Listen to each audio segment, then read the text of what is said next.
Hello kids, how are you. आज हम लोग पढ़ेंगे पत्र। पत्र दो तरह के होते हैं,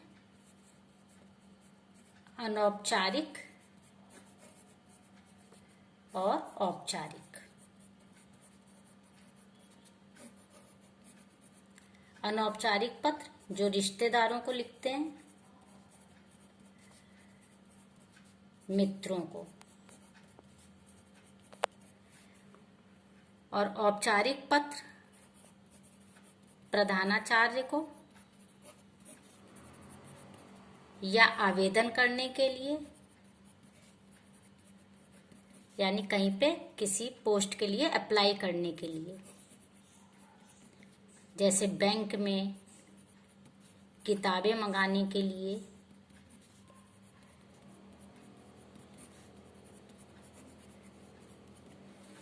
हम लोग को एक बात ध्यान रखनी, आज हम लोग औपचारिक पत्र पढ़ेंगे। इसका प्रारूप मैं समझाऊंगी। पत्र 120 शब्दों में लिखे जाते हैं। 120 शब्द होने चाहिए। जो बीच के 3 पैराग्राफ होते हैं, 3 अनुच्छेद हमें लिखने हैं, ये जरूरी है। और 120 शब्द, क्योंकि 9th में, आपके 10th में और 9th में बोर्ड में 120 शब्द का पत्र आता है। उसमें 3 अनुच्छेद कंपलसरी है। ये नहीं लिखेंगे आप तो मार्क्स कटेंगे। और 120 शब्द यानी 10-20 ज्यादा 10-20 कम हो सकते हैं 3 अनुच्छेद में, ये जरूरी है। तो आज हम लोग पहले औपचारिक पत्र का फॉर्मेट समझ लेते हैं। पहले हम प्रधानाचार्य को लिखने का बताएं, क्योंकि प्रधानाचार्य को लिखना और बाकी आवेदन करने के लिए में थोड़ा सा अंतर होता है। यानी छुट्टी के लिए अगर हमें लिखना है तो यहाँ पे सबसे पहले हम लिखेंगे सेवा में। यहाँ ऊपर अपना पता नहीं आता है। प्रधानाचार्य को लिखने में ऊपर पता नहीं आता है, इसलिए यही अंतर है बस। सेवा में प्रधानाचार्य जी, फिर कॉमा, कॉमा पे ध्यान देना, फिर स्कूल का नाम आ जाएगा यहाँ पे, डॉक्टर VSPS।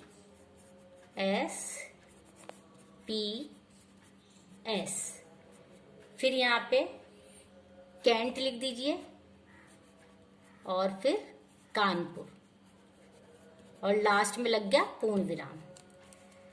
अब हम लोग को यहाँ दिनांक लिखनी है। लिख दीजिए सीधे दिनांक 30/5/20। अब इसके बाद हमें यहाँ विषय लिखना है। औपचारिक पत्रों में विषय लिखा जाता है, अनौपचारिक में नहीं लिखा जाता है। यहाँ पे सिर्फ छोटा सा विषय लिख देंगे। छुट्टी के लिए पत्र है तो छुट्टी हेतु पत्र।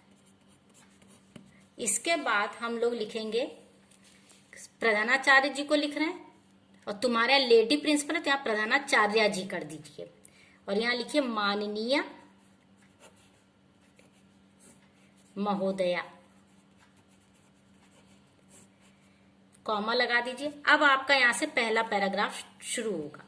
आप यहाँ पे पहले पैराग्राफ में लिखेंगे, सविनय निवेदन है कि मुझे 2 दिन का अवकाश चाहिए, और पहला पैराग्राफ खत्म हो जाएगा। अब एक बात बतानी कि अगर मान लीजिए पहला पैराग्राफ में ये लाइन यहाँ चली, पहला पैराग्राफ अगर यहाँ खत्म हुआ आपका, इस आधी लाइन पे यहाँ तक खत्म हुआ, तो आप सेकंड पैरा यहाँ से शुरू कर सकते हैं नेक्स्ट लाइन से। अगर मान लीजिए पहला पैराग्राफ आपका यहाँ तक चला, पूरा लाइन हो गई, तो ये लाइन छोड़ के सेकंड पैराग्राफ इस लाइन से शुरू होगा। तो पहले में आपने लिख दिया कि मुझे 2 दिन का अवकाश चाहिए। अब यहाँ पे कारण बताइए अवकाश का, कि मेरे घर में मेरी बहन का विवाह है, इसलिए इस दिनांक से इस दिनांक तक मैं आने में असमर्थ रहूंगा।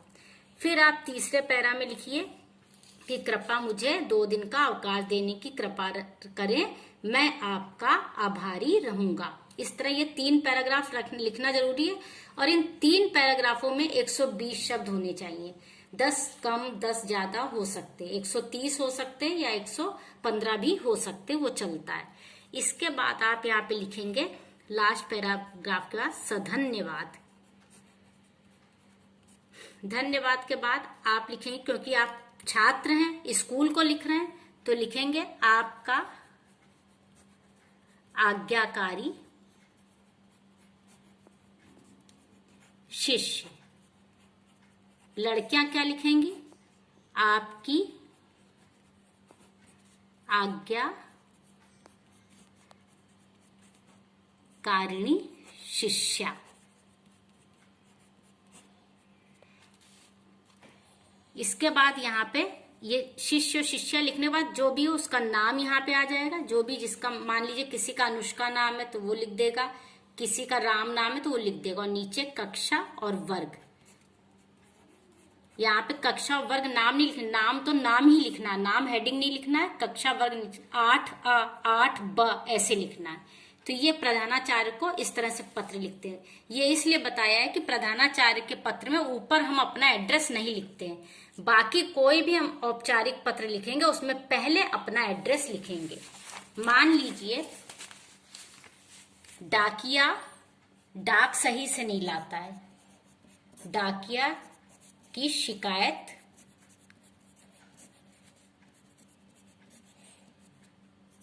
करते हुए पोस्ट मास्टर को पत्र लिखना है। एक डाकिया की शिकायत करनी है, तो यहाँ पहले अपना पता आएगा। आप अपना पता लिखिए यहाँ पे। वैसे ही एक लाइन में आना चाहिए पता सही से। मान लीजिए आपका पता है 15/20। देखिए ये लाइन खिंची हुई है, ये लाइन चल रही है, तो जो डिजिट आएगी वो लाइन से छूती हुई आएगी, और यहाँ पे हम नीचे हिंदी लिखेंगे। ये चीज ध्यान रखिएगा। 15/20 सिविल लाइंस कानपुर, ये अपना पता आपने लिख दिया। इसके बाद आपको दिनांक लिखनी होगी। ये लाइन छोड़ दीजिए, यहां लिखिए 30/5/2020। फिर इसके बाद यहां पे आप विषय लिखेंगे। यहाँ पे पहले आप सेवा में लिखिए, जिसको पत्र लिखना उसका एड्रेस करिए। सेवा में किसको लिखना है पत्र? डाकिया की शिकायत करते हुए पोस्ट मास्टर। किसको लिखना है? Post master. तो सेवा में पोस्ट मास्टर लिखेंगे। यहाँ पे कहाँ पे बैठता है? डाक खाने में ही बैठेगा पोस्ट मास्टर, तो यहाँ पे लिख दीजिए बड़ा डाक खाना। कहाँ है आपको प्लेस नहीं पता तो आप खाली कानपुर भी लिख सकते हैं, या बड़ा चौराहा लिख सकते हैं। यहाँ पे बड़ा चौराहा कानपुर। ये देखिए लाइन है, ये ऐसे ही चलेगी। अगर इधर उधर लाइन हुई तो नंबर इसमें कट जाते हैं। अब इसके बाद ये लाइन छोड़ देंगे, यहाँ पे हम विषय लिखेंगे। किस लिए हम पत्र लिख रहे हैं, किस लिए लिख रहे हैं? डाकिया की शिकायत करते हुए पोस्ट मास्टर को पत्र। तुम्हें किसको लिखना है, ये इसी में पत्र में तुम्हें जो पत्र मिलेगा उसमें तुम्हें समझ आ जाएगा किसको लिखना है। तो सेवा में के बाद उसका नाम लिखना।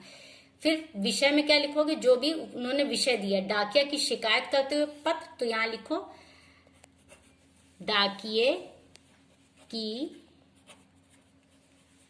शिकायत हेतु पत्र, पूर्ण विराम लगा दीजिए। अब आप यहाँ पे लिखेंगे माननीय महोदय। माननीय शब्द जरूर लिखिएगा, सम्मान देने के लिए माननीय आदरणीय लिखा जाता है, तो माननीय महोदय। इन पत्रों में नमस्ते या इसने कुछ नहीं लिखा जाता है, इनसे कोई मतलब नहीं होता। औपचारिक पत्र में हमें नमस्ते, सादर चरण स्पर्श, ये सब कुछ नहीं लिखना होता। अब माननीय महोदय के बाद इसमें भी 3 पैराग्राफ शुरू होंगे। यहीं से पहला पैराग्राफ शुरू होगा। वही बात है जो भी प्रधानाचार्य वाले में बताई। अगर पहला पैराग्राफ पूरी लाइन पे खत्म होता तो नेक्स्ट लाइन खाली छोड़ के सेकंड पैराग्राफ यहां से शुरू होगा। अगर आधे पे खत्म हो जाता है तो सेकंड पैराग्राफ तुरंत शुरू होगा। अब यहाँ पे कैसे लिखोगे? पहले पैराग्राफ में बताना है कि हमारे यहाँ पत्र का वितरण मीन्स बंटना सही से नहीं होता है, इस हेतु यह पत्र मैं आपको लिख रहा हूं। सेकंड पैराग्राफ में तुम लिखोगे कि हमारे यहाँ जो डाकिया हमारे मोहल्ले में आता है वो किसी का पत्र किसी के घर में डाल जाता है। कई बार पत्र दरवाजे के बाहर ही छोड़ जाता है, पत्र नालियों में गिर जाता है, गीला हो जाता है। कई बार खास पत्र जो हम लोग के आते हैं वो हम लोग को नहीं प्राप्त हो पाते हैं। इसमें डिटेल में लिखोगे सेकंड पैराग्राफ में। थर्ड पैराग्राफ में लिखोगे कि आप इस ओर ध्यान देने की कृपा करें और इस समस्या को सुलझाने का प्रयास करें। हम आपके आभारी रहेंगे। आभारी शब्द जरूर लिखिएगा, हम आपके आभारी रहेंगे। इस तरह ये 3 अनुच्छेद हमें लिखने। पहले में पत्र का आरंभ करना है, दूसरे में हमें मुख्य विषय वस्तु बतानी है कि पत्र कहाँ डाल जाता है, नाली में गिरा जाता है, ये सब बात लिखनी है। तीसरे में हमको ये बताना है कि आप हमारी समस्या का समाधान करें, हम आपके आभारी रहेंगे। इसके बाद आप यहाँ पे सधन्यवाद लिखेंगे, धन्यवाद जरूर देना होगा। उसके बाद लिख देंगे भवदीय, लड़के लिखेंगे भवदीय, लड़कियां लिख देंगी भवदिया, और फिर यहाँ पे आपका नाम आ जाएगा। इस तरह ये हमारा औपचारिक पत्र है। इसी तरह अगर कोई, यहाँ तो हम शिकायत कर रहे हैं, अगर किसी पोस्ट के लिए अप्लाई करना तो भी ऐसी एड्रेस यहीं से उठता है जो पत्र आपको दिया जाता है। तो ये आपका औपचारिक पत्र हो गया। आज मैं आपको असाइनमेंट में एक औपचारिक पत्र ही दे रही हूँ, वो लिख लीजिएगा। और इसके अलावा मैं विलोम, अनेक शब्दों के लिए एक शब्द, पर्यायवाची, लोकोक्तियां, मुहावरे जो संख्या में दे रही हूँ वो आप करिएगा। मुहावरे केवल आपको कॉपी में लिखने हैं, केवल वाक्य बनाने, उनके अर्थ नहीं लिखने, और बाकी सब चीजें आपको बुक से याद करनी है। ये सब आगे जो टेस्ट होगा उसमें आएगा। जो आज तक मैंने असाइनमेंट कराए हैं, जो वीडियो से ध्यान से देखिएगा और ध्यान से करिएगा। और एक खास बात, एक टॉपिक मैं वाद विवाद के लिए भी दे रही हूँ, जो 2 मिनट के लिए तैयार करिएगा। 2 मिनट बोलना होगा, वो आप अपने घर में लिख के, शीशे में देख के प्रैक्टिस करिएगा, तैयार करिएगा। आगे हम लोग उसका कंपटीशन कराएंगे। Thank you.